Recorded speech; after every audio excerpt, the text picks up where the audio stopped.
എന്താണ് regenerative therapy എന്നുള്ളത് നമുക്ക് ആദ്യം മനസ്സിലാക്കാം.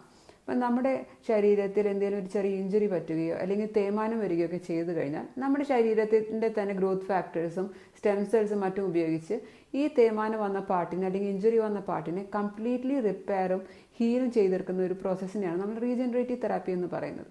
ഇപ്പം മുമ്പൊക്കെ നോക്കുകയാണെങ്കിൽ നമുക്ക് ഉണ്ടായിരുന്ന ഓപ്ഷൻ മരുന്നോ ഇഞ്ചക്ഷനോ വെച്ച് ആ നീരും അല്ലെങ്കിൽ വേദന മാറ്റുക, അല്ലെങ്കിൽ ഇഞ്ചുറി വന്ന പാർട്ടിനെ സർജറി ചെയ്ത് കറക്റ്റ് ചെയ്യുക, ഇതൊക്കെയാണ്.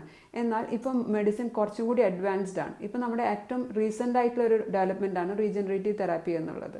അപ്പോൾ ഇത് പല ടൈപ്പ് ഉണ്ട്. നമുക്ക് സ്റ്റെം സെൽ തെറാപ്പി ഉണ്ട്, ഗ്രോത്ത് ഫാക്ടർ കോൺസെൻട്രേറ്റർ ഉണ്ട്, PRP ഉണ്ട്, അങ്ങനെ പല ടൈപ്സ് ഓഫ് റീജനറേറ്റീവ് തെറാപ്പി ഉണ്ട്. ഇതിലെല്ലാം തന്നെ ചെയ്യുന്നത് നമ്മുടെ ശരീരത്തിൽ നിന്നുള്ള കോശങ്ങളെയും നമ്മുടെ ശരീരത്തിൻ്റെ ഹീലിംഗ് ആൻഡ് ഗ്രോത്ത് ഫാക്ടേഴ്സിൻ്റെ ഒരു കോൺസെൻട്രേറ്റ് നമ്മൾ ഇഞ്ചുറി അല്ലെങ്കിൽ തേയ്മാനം വന്നൊരു പാർട്ടിൽ ഇഞ്ചെക്ട് ചെയ്ത് അതിനെ റിപ്പയർ ചെയ്തെടുക്കലാണ് ഇതിൻ്റെ ഒരു ബേസിക് മെക്കാനിസം.